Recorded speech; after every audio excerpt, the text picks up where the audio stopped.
گناہوں کا احساس۔ انسان کو اپنے گناہوں کا احساس تب ہوتا ہے جب وہ ان گناہوں کے بوجھ سے تھک جاتا ہے۔ اس وقت ہر چیز اسے زہر لگتی ہے۔ اس وقت اسے اپنی ہر زیادتیوں کا احساس ہوتا ہے۔ تب اسے ہر چیز بے مطلب اور بے معنی لگتی ہے۔ وہ محسوس کرتا ہے کہ ہر چیز اس کا مذاق اڑا رہی ہے۔ سورج کی تپش اس کے ہر کردار کو گناہ کو محسوس کرواتی ہے، اور شام کو ہر پرندہ اپنے گھر کو لوٹتے ہوئے اسے چیخ چیخ کر کہتا ہے کہ تم بھی لوٹ جاؤ، اور رات کو چاند اس کے ہر زیادتی اور گناہ پر روشنی ڈالتا ہے۔ تب وہ ایک خوبصورت آواز سنتا ہے۔ تب سب خاموش ہو جاتے ہیں۔ اللہ اکبر، اللہ اکبر۔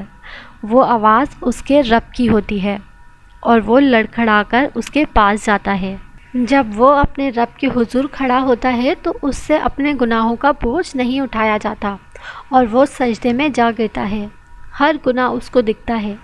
دعا کے لیے ہاتھ بلند کرتا ہے تو سیلاب آنکھوں سے اتر آتا ہے۔ اس کا ایک ایک آنسو اس کے گناہوں کو دھونے لگ جاتا ہے، اور وہ نہ جانے کب سجدے میں ہوتا ہے کہ اسے اندازہ ہی نہیں ہوتا۔ اس کا رونا اس بات کا ثبوت ہے کہ وہ شرمندہ ہے، اور میرا رب تو رحمان ہے، معاف کرنے والا ہے۔